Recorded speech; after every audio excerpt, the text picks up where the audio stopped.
गया तीर्थ में नाम और गोत्र का उच्चारण करके पिंडदान करता है, वह चाहे जिस किसी के निमित्त से दिया गया हो, वह मनुष्य परम गति को प्राप्त करता है।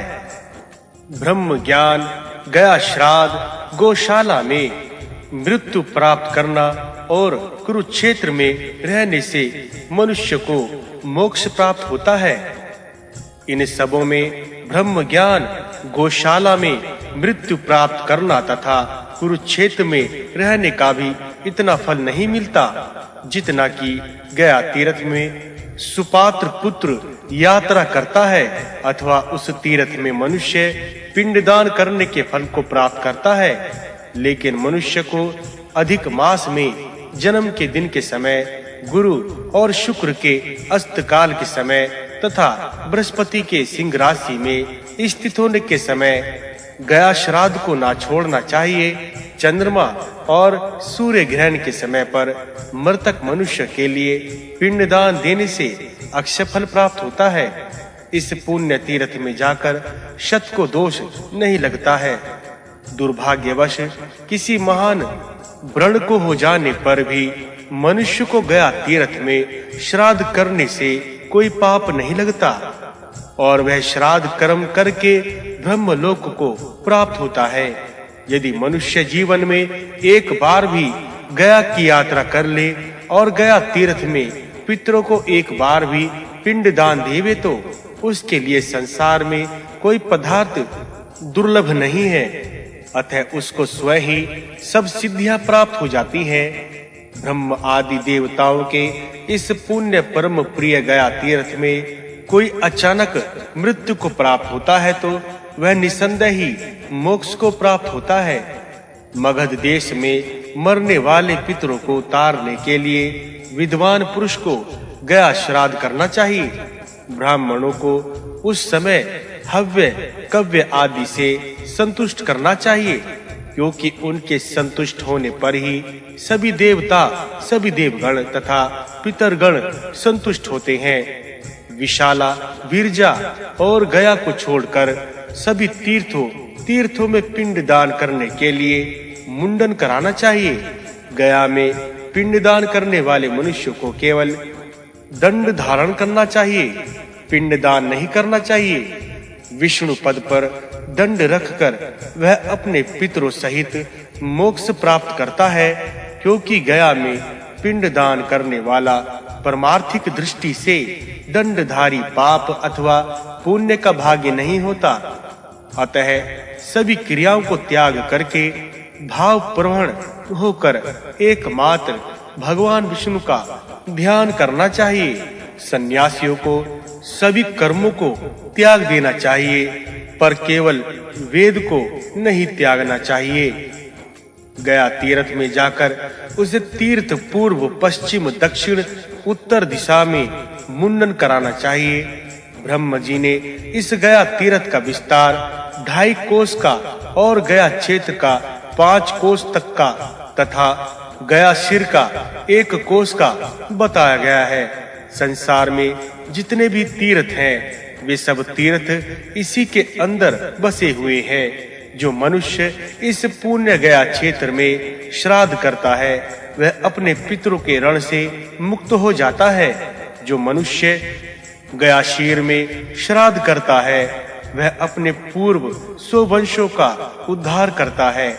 वह घर से गया तीर्थ यात्रा का प्रस्थान करने पर पितरों को पद पद पर स्वर्गरोहण की सीढ़ियां मिलने लगती हैं। श्राद्ध में दग्ध मिश्रित खीर, सतु, पेठा, चावल, दूध, विविध प्रकार के पदार्थ, फल मूल को गया में दान करने का महान फल होता है। तिल, कलक, धृत सहित गुड़ खांड या सिर्फ दही द्वारा गया में श्राद्ध करने से पितरों को अक्षय तृप्ति प्राप्त होती है। जिस ऋतु में श्राद्ध हो, उसी ऋतु के होने वाले भोज्य पदार्थ मुनियों द्वारा उदिष्ट हविष्य अन्न और रसयुक्त मीठी वस्तुओं को एक बार खर कर भगवान विष्णु के चरण बिंदु में और फल्गु के पवित्र जल को धोकर पितरों को पिंडदान करना चाहिए। पिंड के लिए आसन, पिंडदान, दक्षिणा और अन्य संकल्प का तीर्थ श्राद्धों में इसी प्रकार नियम है। विद्वान पुरुषों को विधि पूर्वक गया तीर्थ में श्राद्ध करना चाहिए। फल की कामना से तीर्थों में श्राद्ध करने वाले पुरुषों को काम, क्रोध और लोभ को छोड़कर सारी क्रियाएं करनी चाहिए। ब्रह्मचार्य व्रत कर एक समय भोजन करना चाहिए। पृथ्वी पर सोना चाहिए। मन वचन क्रम से मनुष्य को सदा सत्य बोलना चाहिए। जो मनुष्य इन सब बातों का नियम पूर्वक पालन करता, वह मनुष्य तीर्थ के वास्तविक फल को प्राप्त करता है। धीर पुरुष को तीर्थ की यात्रा करते समय पाषाण को छोड़ देना चाहिए। जो कामनाओं को उत्तेजित करता है वह पाषाण है। जो मनुष्य धीर चित होकर पितरों में भक्ति और निष्ठा रखता है, वह ब्रह्मवेत्ताओं की तरह अनन्य चित होकर सब कर्म करते हैं। वे ब्रह्म ज्ञानी पुरुष ब्रह्म पद में स्थित होते हैं। वे तरणी नाम की नदी गया तीर्थ में पितरों को तारती है। उस वैतरणी नदी में स्नान कर गोदान करने वाला अपने 21 कुलों का उद्धार करता है। अक्षयवट के पास जाकर जो ब्रह्मपरायण ब्राह्मणों, हव्य, काव्य आदि वस्तुओं से जो मनुष्य पितरों की पूजा करता, वह अक्षय फल को प्राप्त होता है, क्योंकि उनके संतुष्ट होने पर देवता और पितरगण संतुष्ट हो जाते हैं। उस पवित्र गया तीर्थ में कोई ऐसा स्थान नहीं है जहाँ कोई तीर्थ स्थित ना हो। वहाँ सभी तीर्थों का मेल होता है। गया तीर्थ उन सब से बढ़कर पुण्यदायी तीर्थ है। तीनों लोकों में गया का पिंड करना परम दुर्लभ माना जाता है। जब चंद्रमा और सूर्य मकर राशि पर स्थित हों, उस समय तीनों में गया श्राद्ध परम दुर्लभ माना गया है। जो मनुष्य गया तीर्थ में श्राद्ध करता, उनको अक्षय फल प्राप्त होता है। अतः गया तीर्थ में श्राद्ध करने से अक्षय फल प्राप्त होता है। इसमें सैकड़ों कोटि कल्पों में भी गया तीर्थ का वर्णन नहीं कर सकता मैं। वायु पुराण का 105वां अध्याय संपूर्ण। वायु पुराण का 106वां अध्याय प्रारंभ। गया का महात्म्य। नारद जी बोले, हे ब्राह्मण, यह गयासुर किस प्रकार पैदा हुआ है, उसका स्वरूप और उसका प्रभाव क्या है, उसने किस प्रकार तपस्या की, किस प्रकार शारीरिक पवित्रता प्राप्त की है। सनत कुमार बोले, हे नारद जी, भगवान विष्णु की नाभि से लोक पितामह ब्रह्मा जी पैदा हुए थे और पूर्व काल में भगवान के कहने पर उन्होंने प्रजाओं की सृष्टि की। उन्होंने आसुर भाव से आसुरों को उत्पन्न किया और उदार भाव से देवताओं को पैदा किया। उन असुरों में महाबलवान और पराक्रमी गयासुर पैदा हुआ। उस असुर की ऊंचाई 125 योजन की थी। उसकी मोटाई 60,000 योजन की थी। वह भगवान विष्णु का परम भक्त था। उसने कोलहाल नाम के सुंदर पर्वत पर कठोर तपस्या की और वहां पर अनेक हजार वर्षों तक श्वास को रोककर स्थित रहा। उसके इस कठिन तप को देखकर देवता बहुत दुखी हुए। अतः सभी देवता मिलकर प्रजापति ब्रह्मा जी के पास गए और बोले, हे देव, आप हम लोगों को गयासुर से बचाइए। देवों की इस दुख भरी वाणी को सुनकर ब्रह्मा जी ने उनसे कहा कि हे देव, इस कार्य के लिए हम तुम सब मिलकर शंकर जी के पास चले जाएंगे। ऐसा विचार करके ब्रह्म आदि देवगण जो सभी भगवान शंकर के पास कैलाश पर्वत पर पहुंचे और वे सब शंकर जी से कहने लगे, हे भगवान, आप हमको गयासुर से बचाइए। शंकर जी ने उन सब की बात को सुनकर कहा कि हम सब विष्णु भगवान के पास चले, वे ही हमारे सब का कल्याण करेंगे। इस प्रकार विचार करके ब्रह्मा जी, महादेव जी और सभी देवों ने जाकर क्षीर सागर में भगवान विष्णु को प्रणाम किया और कहा कि हे देव, हम सब आपकी स्तुति करते हैं।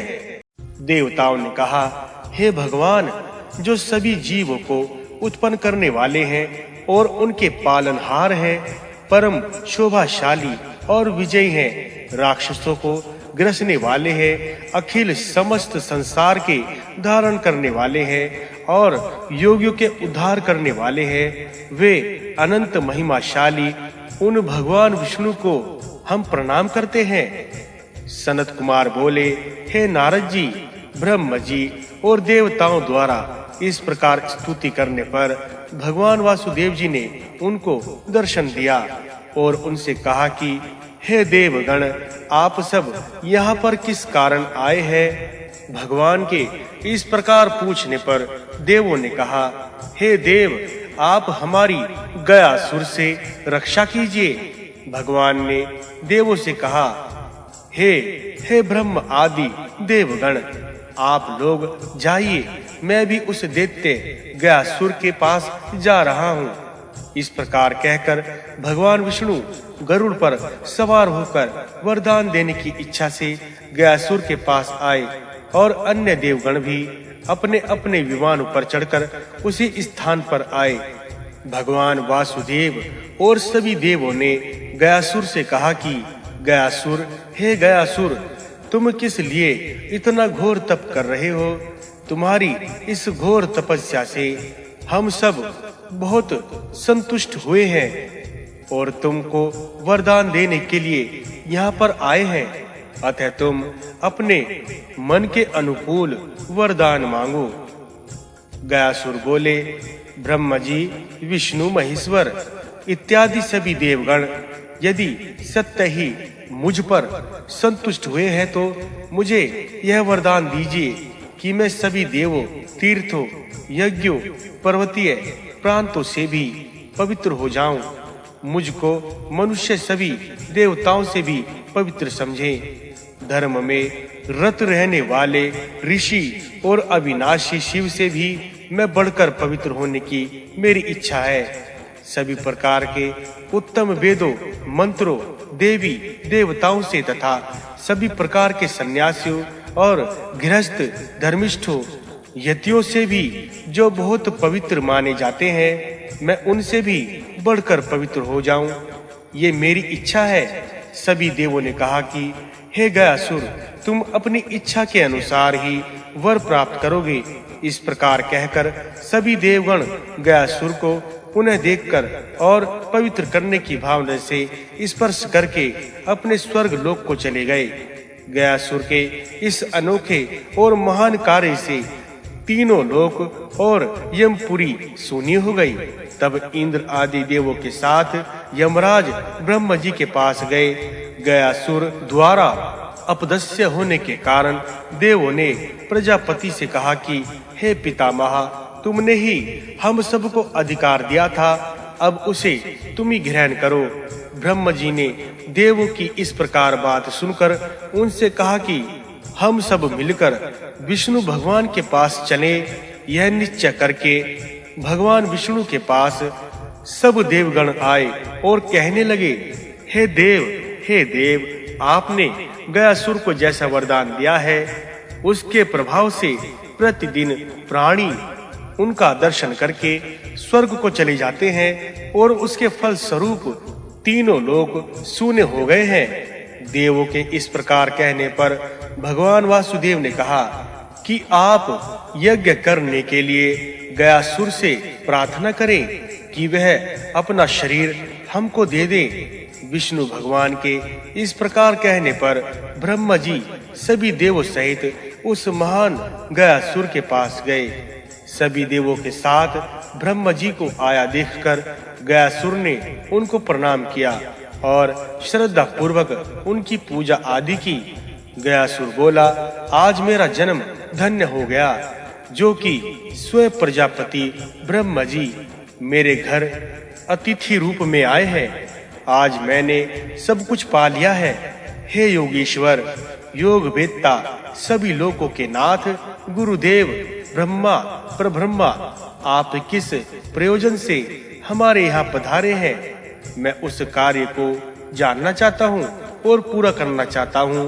ब्रह्मा जी बोले, हे महाभाग गयासुर, संपूर्ण संसार में घूम घूम कर मैंने जिन जिन तीर्थों को देखा है, वे तुम्हारे शरीर की पवित्रता के कारण यज्ञ के लिए पवित्र नहीं रहे हैं। भगवान विष्णु की कृपा से तुमने अपने शरीर में परम पवित्रता प्राप्त की है। अतः मैं यज्ञ करना चाहता हूँ और उस यज्ञ के लिए तुम मुझे अपने पवित्र शरीर को दे दो। गयासुर बोला, हे देव देवेश, आप हमारे शरीर को मांग रहे हैं, यह हमारा अहोभाग्य है। यदि आप हमारे इस शरीर से यज्ञ कार्य संपन्न करेंगे तो हमारा पितृकुल कृतार्थ हो जाएगा। हे देव, आप ही ने इस नश्वर शरीर को बनाया है और तुम ही ने इसको इतनी पवित्रता प्रदान की है। सभी जीवों के लाभ के लिए यह अवश्य ही मैं आपको दूंगा। श्वेत कल्प ने ऐसी बात सुनकर गयासुर नैऋत्य दिशा की ओर धराशायी हो गया। उस समय सभी पर्वत प्रांतों में शोर मच गया। दैत्य ने अपने शरीर को उत्तर दिशा में, दोनों पैरों को दक्षिण दिशा में कर दिया।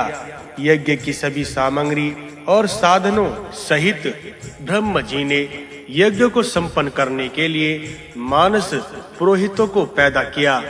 उनके नाम इस प्रकार हैं: अग्नि शर्मा, अमृत, शौनक, जांजलि, मृदु, कुमुथि, वेदे, कौंडिल्य, हारित, काश्यप, कृप, गर्ग, कौशिक, वशिष्ठ, तपस्वी भार्गव, पराशर, कर्ण, मांडव, श्रुति केवल, श्वेत, सुताल, दमन, सुहोत्र, कंक, लोकाक्षी, जिगिश्वै, दधिपवमुख, ऋषभ, कर्क, कत्यान, गोमिल, उग्र, सुपालक, गौतम, जयमाली, चाटुहास, दारुण, आत्रेय, अंगिरस, उपमन्यु, गोकर्ण, गोहवास तथा शिखंडी, उमाव्रत, इन सब ऋषियों के अलावा और बहुत से ब्राह्मणों को भी लोक पितामह ब्रह्म जी ने सृष्टि की और गयासुर के शरीर पर यज्ञ का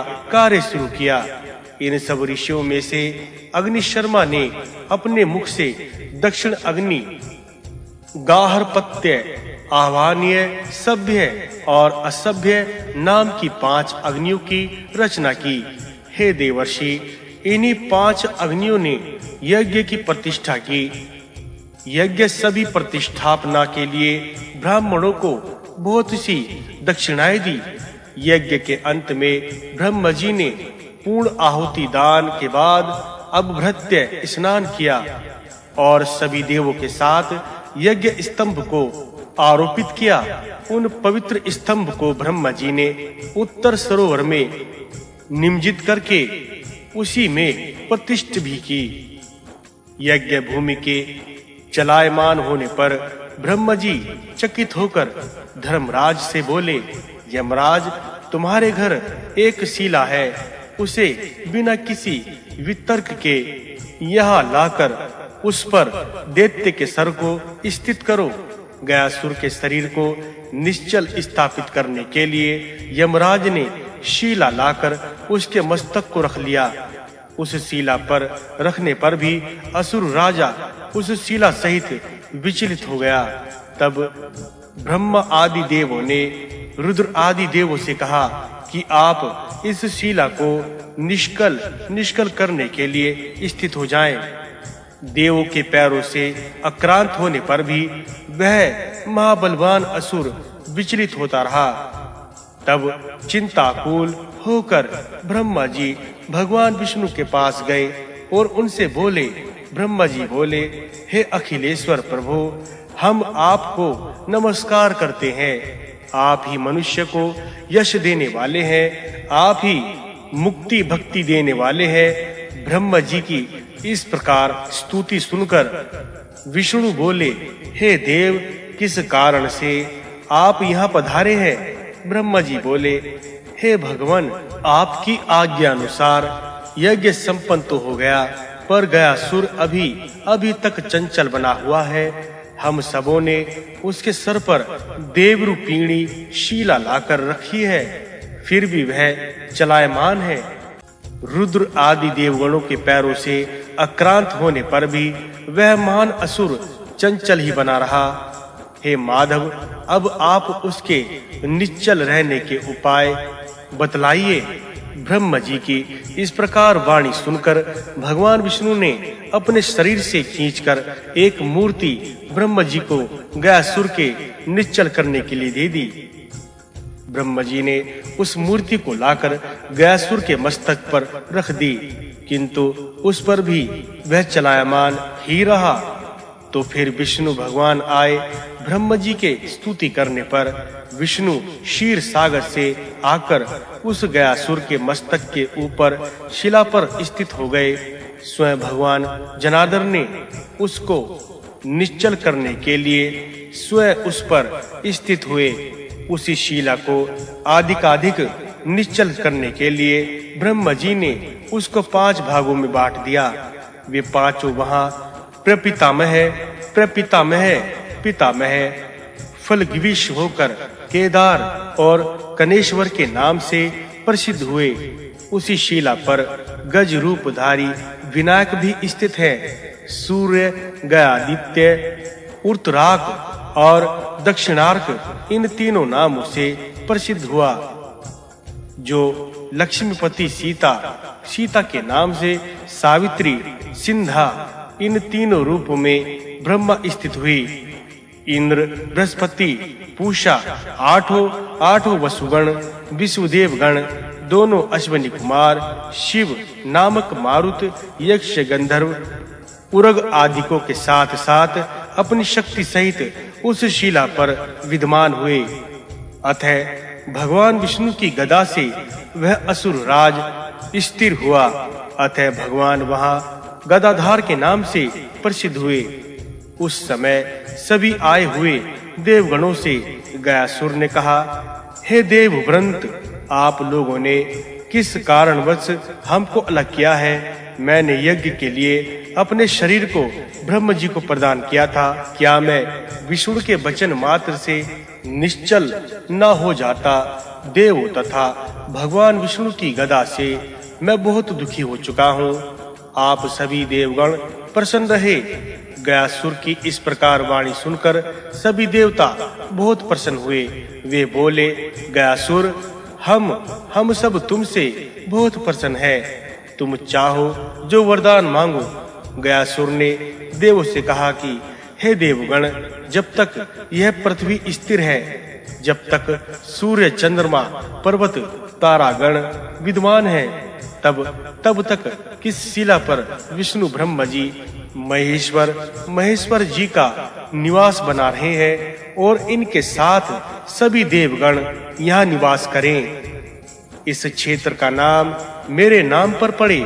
गया क्षेत्र की मर्यादा 5 कोस की है और गया शिर की मर्यादा 1 कोस की है। इन दोनों के मध्य भाग में मानव हितकारी समस्त तीर्थों का निवास हो। आप लोग मुझको ऐसा वरदान दे, इस बीच में स्नान आदि तर्पण करके और पिंडदान करने से अयक्ष फल की प्राप्ति होती है। इस महान प्रभावशाली क्षेत्र में पिंडदान संपन्न करने वाला मनुष्य अपने हजारों कुलों का उद्धार करता है। यहाँ पर सभी देव लोग अव्यक्त और व्यक्त रूप धारण करके निवास करे। भगवान गदाधर भी वहां पर निवास करके समस्त पाप पुंजों का नाश करे। इस पवित्र क्षेत्र के सेवन करने से ब्रह्म हत्या के घोर पाप भी नष्ट हो गए।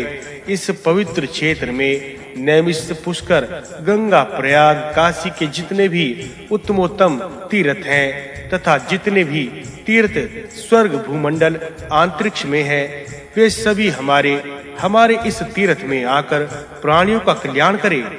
गयासुर के इस प्रकार वचन सुनकर विष्णु आदि देवों ने गयासुर से कहा कि गयासुर, तुमने जो कुछ कहा है वैसा ही होगा, इसमें संदेह नहीं है। जो इस क्षेत्र में आने वाले मनुष्यगण हमारी सभी देवों की पूजा करके परम गति को प्राप्त होंगे।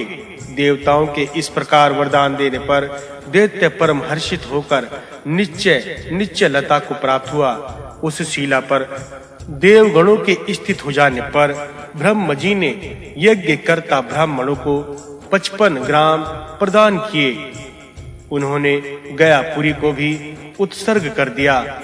गृहस्थी के सभी साधनों से युक्त ग्रह को बनवाया। इनके अलावा कामधेनु, गाय, कल्प वृक्ष, पारिजात, देवतरु और जो क्षीरवाहिनी, महानदी, धृतपूर्ण छोटी-छोटी बावड़ियां, मधु प्रभा करने वाली मनोहर नदी, स्वर्ण की बनी बावड़ी, अनेक अन्न आदिकों से बने हुए पर्वत, भोजन का फल आदि सामग्री भी उन्हें निर्माण करके प्रदान की।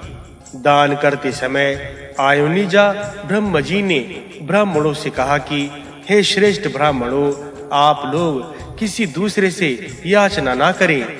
इस प्रकार सभी प्रकार के दान देने के बाद भगवान गदाधर को नमस्कार करके ब्रह्म जी अपने लोक को चले गए। धर्मारण्य में धर्म ने एक यज्ञ का अनुष्ठान किया। उस यज्ञ में उन्हें गयापुरी में निवास करने वाले ब्राह्मणों ने लोभवश धन की इच्छा की और उसे ग्रहण किया। उनके इन निषिद्ध कर्म से संतुष्ट होकर ब्रह्म जी ने शाप दिया कि तुम लोगों ने मेरी निखिल दिव्य संपत्ति के दान करने पर भी लोभ नहीं छोड़ा, अतः तुम सदा रणग्रस्त रहोगे। वे नदियां जो मधु और क्षीर आदि पदार्थों को देने वाली थी, अब केवल जल बहाने वाली होंगी। सभी पर्वत पाषाणमय हो जाएंगे। वे दिव्य वस्तुएं सहित सुंदर ग्रह मिट्टी के हो जाएंगे। कामधेनु और कल्प वृक्ष हमारे लोक में आ जाएंगे। अजन्मा ब्रह्म जी ने इस प्रकार ब्राह्मणों को शाप दे दिया और तब अभिशप्त होकर ब्राह्मणों ने प्रार्थना की, हे देव, आपने जो वस्तुएं कृपा पूर्वक हमको दीजिए वे आपके शाप के कारण नष्ट हो चुकी हैं। हे भगवान, हम लोग किस प्रकार अपनी जीविका चलाएंगे? ब्राह्मणों की इस आर्त वाणी को सुनकर ब्रह्म जी को दया आ गई और वे बोले कि अच्छा, जब सूर्य, चंद्रमा, तारागण स्थित हैं, तब तक तुम लोग तीर्थों द्वारा अपनी जीविका चलाओगे। जो पुण्यशाली मनुष्य इस गयापुरी में आकर श्राद्ध कर्म करेंगे, हमारी पूजा आदि करेंगे, वे मनुष्य ब्रह्मलोक को प्राप्त करेंगे। इस गयापुरी में विरज नामक गिरि से दैत्य का उदर भाग आक्रांत है। उसके नाभि के पास विरजा देवी नामक पवित्र स्थान पर पिंडदान करके मनुष्य अपने 21 कुलों का उद्धार करता है तथा वर्तमान अपने संपूर्ण कुलों को स्वच्छता के साथ तारता है। तथा महेंद्र नाम के पर्वत ने दैत्य के दोनों पैरों को निश्चल किया है। अतः उस पवित्र स्थान पर जो मनुष्य पिंडदान करता है, वह अपने 7 कुल के मनुष्यों का उद्धार कर देता है। वायु पुराण का 106वां अध्याय संपूर्ण। वायु पुराण का 107वां अध्याय प्रारंभ। गया महात्म्य। नारद जी बोले, हे ब्राह्मण, वह प्रसिद्ध शिला किस प्रकार पैदा हुई जिससे गयासुर का शरीर दबाया गया था? उसका स्वरूप और महात्म्य क्या है, यह सब बात हमको बतलाइए। सनत कुमार बोले, प्राचीन काल में महान प्रतापी तेजस्वी धर्मवित्ता धर्म नाम के देवता थे। उनके पति व्रत विश्वरूपा नाम की पत्नी थी। उस पत्नी में धर्म के संयोग से धर्मव्रता नाम की एक कन्या पैदा हुई। वह सती कन्या रूप यौवन से भरपूर लक्ष्मी के समान गुणवती थी। धर्मव्रता के लिए धर्म ने वरदान से सिद्ध प्राप्त करने के लिए अपनी कन्या धर्मव्रता से कहा कि बेटी, तुम अपने अनुरूप वर के लिए तपस्या करो। कन्या ने अपने पिता की आज्ञा मानकर वन में जाकर तपस्या आरंभ कर दी। उसने 10,000 वर्षों तक केवल वायु का आहार किया। ब्रह्म जी के मानस पुत्र मरीचि, जो बहुत प्रसिद्ध थे, वे पृथ्वी पर घूमते हुए वहां आ पहुंचे और रूप और यौवन से पूर्ण कन्या को देखा, जो तपस्या करने में निरत थी। ऋषिवर मरीचि ने उस कन्या से कहा कि कल्याणी, तुम कौन हो? तुम किसकी कन्या हो? हे सद्व्रत परायणे, तुमने सुंदर रूप से हमारा मन मोह लिया है। हे भीरु, तुम डरो मत, मैं ब्रह्म जी का पुत्र हूँ। मुझे इस समस्त संसार में मनुष्य मरीचि नाम से पुकारते हैं। मरीचि के वचनों को सुनकर कन्या बोली, हे मुनिवर, मैं धर्म की पुत्री हूँ। मेरा नाम धर्मव्रता है। अपने अनुरूप पति और पतिव्रत धर्म की प्राप्ति के लिए मैं यह कठिन तपस्या कर रही हूँ। धर्मव्रता की इस प्रकार बात को सुनकर मरीचि ने प्रेम पूर्वक कहा कि हे शुभ्रते, मेरे दर्शन मात्र से ही तुम पतिव्रता हो जाओगी। केवल मैं पतिव्रता नारियों की इच्छा से ही रात दिन पृथ्वी पर घूमा करता हूँ। यदि तुम पतिव्रता हो तो मुझको पति रूप में स्वीकार करो। मैं तुमको पत्नी रूप में स्वीकार करता हूँ। इस लोक में ना तो तुम्हारे समान कोई कन्या है और ना मेरे समान कोई पुरुष है ही। धर्मव्रते, अब तुम हमारी धर्म पत्नी हो जाओ। मुनिवर मरीचि की इस प्रकार बात सुनकर धर्मव्रते ने कहा, इस विषय में आप हमारे पिता से बातचीत करें। धर्मव्रता के कहे अनुसार मरीचि धर्म के पास आए। धर्म ने तेजस्वी ऋषि मरीचि को आसन और आघर आदि प्रदान किया और बोले, हे ऋषिवर, हे मुनिवर, किस प्रयोजन से आप यहाँ आए हैं? आपका आना यहाँ किस प्रकार हुआ है? मरीचि बोले, महानुभाव, सुनो, मैं अपने योग्य पत्नी की खोज के लिए समस्त पृथ्वी पर घूमता फिर रहा था कि तभी तुम्हारी परम सुंदरी और धर्मशीला कन्या का दर्शन हुआ। तुम अपनी कन्या का विवाह मेरे साथ कर दो, तुम्हारा बहुत कल्याण होगा। ऋषि की इस प्रकार बातें सुनकर धर्म ने अर्घ आदि से पुनः पूजन किया और उनकी आज्ञा का पालन किया। वन से धर्मव्रत कन्या को घर पर लाकर विधि पूर्वक विवाह कर्म संपन्न करके मरीचि को समर्पण कर दिया।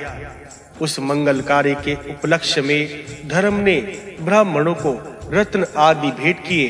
इसके बाद अपनी नव विवाहिता पत्नी धर्मव्रता को अग्निहोत्र आदि वैवाहिक धार्मिक विधियों से विधिवत अनुष्ठान करके अपने आश्रम में ले गए और वहां उनके साथ इस प्रकार आनंद भोगने लगे जिस प्रकार विष्णु भगवान ने लक्ष्मी के साथ और शंकर जी ने पार्वती के साथ, ब्रह्म जी ने सरस्वती के साथ आनंद भोगा था। धर्मव्रता के संयोग से ऋषि मरीचि ने परम तेजस्वी 100 पुत्रों को पैदा किया। एक बार मुनि फल फूल आदि लेने वन को चले गए और वहां से लौटकर आए तो बहुत थक गए। भोजन के बाद उन्होंने अपनी पत्नी से कहा, हे प्रिय, मैं शैया पर लेट गया हूँ, तुम मेरे पैर दबा दो। ऋषि पत्नी ने पति की आज्ञा मानकर शैया पर लेटे हुए अपने पति के पैर दबाने लगी। सर्वप्रथम घी लगाकर वह तन्मयता पूर्वक पैर दबाने लगी। थोड़ी देर में मुनि को नींद आ गई तो उनके पिता ब्रह्म जी उनके आश्रम पर पधारे। ब्रह्म जी को आया जानकर साध्वी धर्मव्रता ने मन में प्रभु की सेवा का ध्यान किया। उसके मन में तर्क वितर्क होने लगा और वह सोचने लगी कि ऐसी स्थिति में क्या करना चाहिए, जबकि उसके पति सो रहे हैं। मैं पतिदेव के पैर दबाती रहूंगी, पूज्य पिता ब्रह्मदेव की पूजा करूं, ऐसा विचार करके उसने शीघ्र ही उठकर जगत गुरु ब्रह्मा जी को अर्घपाद आदि प्रदान किया और विधि पूर्वक पूजा की। विधि पूर्वक सत्कार पाने पर ब्रह्मा जी दूसरी सैया पर विश्राम करने लगे। दुर्भाग्यवश इसी बीच ऋषि की आंख खुल गई। वे अपनी सैया पर से उठे और धर्मव्रता को पैर दबाते नहीं देखा तो क्रोध में आकर उन्होंने शाप दे दिया कि बिना मेरी आज्ञा के पैर दबाना छोड़कर तू कहीं और चली गई, अतः इस पाप कर्म के कारण मैं तुझे शाप दे रहा हूँ कि तू शीला हो जाए। पति के इस प्रकार शाप देने पर धर्मव्रता को भी क्रोध आ गया और बोली, तुमको नींद आ गई थी, उसी समय तुम्हारे पिताजी यहाँ पर पधारे। तुमको सदा उठकर गुरु का पूजन वंदन आदि करना चाहिए, अतः मैंने धर्म का विचार करके तुम्हारे कर्तव्य का पालन किया है। मैं इसमें बिल्कुल निर्दोष हूँ। तुमने मुझको व्यर्थ ही शाप दिया है, अतः मैं भी तुमको शाप दे रही हूँ। तुमको श्री महादेव जी शाप देंगे, इसमें संदेह नहीं है। अपने पति को शाप के भय से व्याकुल देखकर धर्मव्रता भी व्याकुल हो गई। वह प्रजापति ब्रह्मा जी के पास गई। उस समय संयोगवश ब्रह्मा जी को नींद आ गई। उनको नमस्कार करके वहीं पर ईंधन से अग्नि को जलाकर और उसी में ग्रहपात्य अग्नि में स्थित होकर परम दारुण तप में लीन हो गई। इधर मरीचि भी अभिशप्त होकर विष्णु भगवान के पास गए। उस समय श्री विष्णु भगवान भी लक्ष्मी जी सहित क्षीर सागर में शयन कर रहे थे। उन दंपति की दारुण और घोर तपस्या से इंद्र आदि देवगण बहुत दुखी हुए और सोचा कि यह दंपति जो घोर तप कर रही है, इसका क्या उपाय है और क्या किया जाए। इनका यह घोर तप भंग हो। अंत में विचार कर विष्णु भगवान के पास जाकर भगवान से कहा कि भगवान हमारी रक्षा कीजिए। सभी देवों की इस प्रकार आर्तवाणी सुनकर विष्णु धर्मव्रता के पास आए और बोले कि हे पतिव्रते, अग्नि में स्थित होकर कठोर दारुण तपस्या को किसी ने नहीं किया है। तुमने संसार को भयभीत करने वाले परम दारुण तप का अनुष्ठान किया है, जिसे कोई भी नहीं कर सकता। तुम धर्म के अर्थ को जानने वाली हो, तुम अपनी इच्छा के अनुरूप वरदान मांगो। विष्णु प्रभुति आदि देवताओं के वचनों को सुनकर साध्वी धर्मव्रता ने कहा, हे देववृंद, मैं अपने स्वाभाविक तेज से ऋषिपति के शाप का निराकरण नहीं कर सकती, अतः उसी शाप को मिटाने के लिए ही मैंने इतना दारुण तप किया है। पतिदेव मुनिवर मरीचि ने मुझे शाप दिया है, वह दूर हो जाए, यही मेरी अभिलाषा है। पतिव्रता धर्मव्रता की बातों को सुनकर देवताओं ने पुनः महाधर्म पुत्री धर्मव्रता, यह शाप परम ऋषि मरीचि का दिया हुआ है। इस शाप को देवताओं और ब्राह्मणों में निष्फल करने की शक्ति नहीं है। इस कारण तुम इसमें कोई और वरदान मांगो, जिससे धर्म की मर्यादा भंग ना हो। हे शुभ व्रते, तीनों लोकों में चाहे परम दुर्लभ क्यों ना हो, ऐसा वरदान तुम मांग सकती हो। देव की इस प्रकार वाणी सुनकर धर्मव्रता ने कहा, हे देववृंद, यदि आप पति के शाप को हटाने के लिए असमर्थ है तो आप मुझको इस प्रकार का वरदान दीजिए कि मैं निखिल ब्रह्मांड में परम पावन शीला के रूप में प्रकट हो जाऊं। जितने भी नदी, नद, सरोवर, तीर्थ एवं देव आदि है, उन सब से अधिक पवित्रता का निवास मुझ में हो। जितने भी ऋषि मुनि, पंडित, ज्ञानी, वाजपेयी, यज्ञहोत्री, अजुर्वेदी, वेद पाठी, गंधर्व, यज्ञ आदि, बृहस्पति आदि प्रमुख देवगण हैं, उन सब से भी अधिक पवित्रता, निर्मलता मेरे अंदर हो तथा मैं इतनी पवित्र हो जाऊं जो संपूर्ण त्रैलोक्य में जितने जितने व्यक्तव्य लिंग आदि हैं वे सब तीर्थ रूप धारण करके हमारे शरीर में निवास करें। भूमंडल के समस्त तीर्थ प्रमुख नक्षत्र सभी देवगण देवियां और मुनिगण सभी हमारे अंदर निवास करें। शिला पर स्थित उन तीनों को स्नान और तर्पण करके जो पिंडदान करते हैं वे ब्रह्मलोक को प्राप्त होंगे। उस शिला पर दृश्य तीर्थ गदाधर तथा सभी तीर्थों में श्रेष्ठ हो। वहां श्राद्ध कर्म करने में पितरों को मोक्ष प्राप्ति हो। जरायुज अंडज स्वदेज और उद्भिज सभी प्रकार के जीव निकाय पवित्र शिला पर प्राण त्याग कर विष्णु लोक को प्राप्त हों। जिस प्रकार विष्णु भगवान की पूजा करने पर सभी प्रकार के यज्ञ पूर्ण हो जाते हैं, उसी प्रकार श्राद्ध तर्पण और स्नान करने से यह अक्षय फल प्राप्त हो। मेरे शरीर पर देवेशों के मंत्रों का जो जाप करे वे मनुष्य थोड़े ही समय में प्रसिद्धि सिद्धि को प्राप्त करें।